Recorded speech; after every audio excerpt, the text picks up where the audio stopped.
تعال اقول لكم موضوع الشاب عيسى وصل لفين بعد انتشار الفيديو، ومين اللي حجزه طول السنين دي كلها، والسبب ورا احتجازه، وايه اللي حصل له بعد توجيه استغاثة لانقاذه. كل ده هنعرفه مع بعض من خلال الفيديو ده. بس كالعادة قبل ما نبدأ يا ريت ما تنساش تعمل لايك للفيديو وشرفني بمتابعة الصفحة الجديدة، علشان دي اللي هيكون عليها الفيديوهات الفترة اللي جاية. ويلا نبدأ.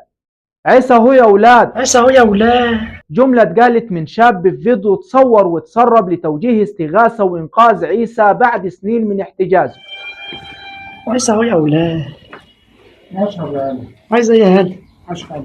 عايز تشرب؟ يعني عليك. حسب الله ونعم الوكيل.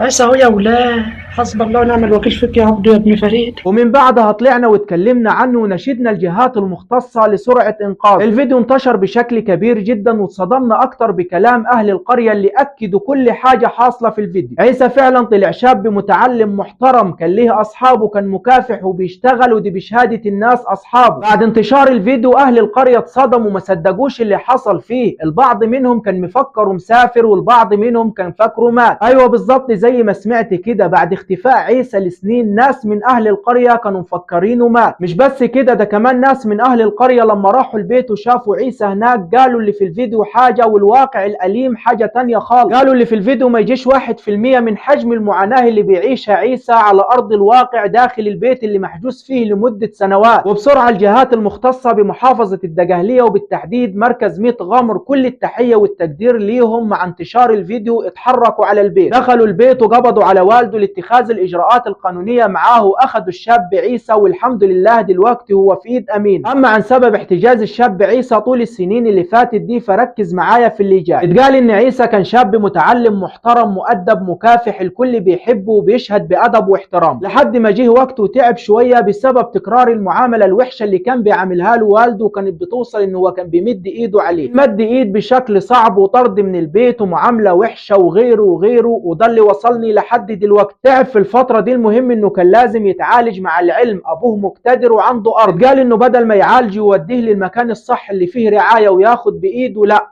زادوا من الضرب. مش كده وبس، ده كمان حجزوا في البيت وعمل اللي انتوا شفتوه ده. سنين لعيسى وفي ايده السلسلة او في رجله، وفي اوقات تاني كانت تبقى في رقبته مستني اللي يشربه ويأكل. اللي شاف الوضع اقسم بالله ان اللي في الفيديو ما يجي 1% من حجم المعاناة على ارض الواقع اللي بيعانيها عيسى. والحمد لله كل الشكر والتقدير للجهات المختصة اللي اسرعت في انقاذه، والحمد لله هو في ايد امينة دلوقتي وبيتعامل احسن معاملة. واستنوني في فيديو جديد اوضح لكم تفاصيل اكتر عن الموضوع واطمنكم عن حالة الشاب عيسى. وبس كده وصلنا لنهاية الفيديو. يا ريت ما تنساش تعمل لايك للفيديو واعمل متابعة لصفحة الجديدة ده لو حابب تشوفني تاني.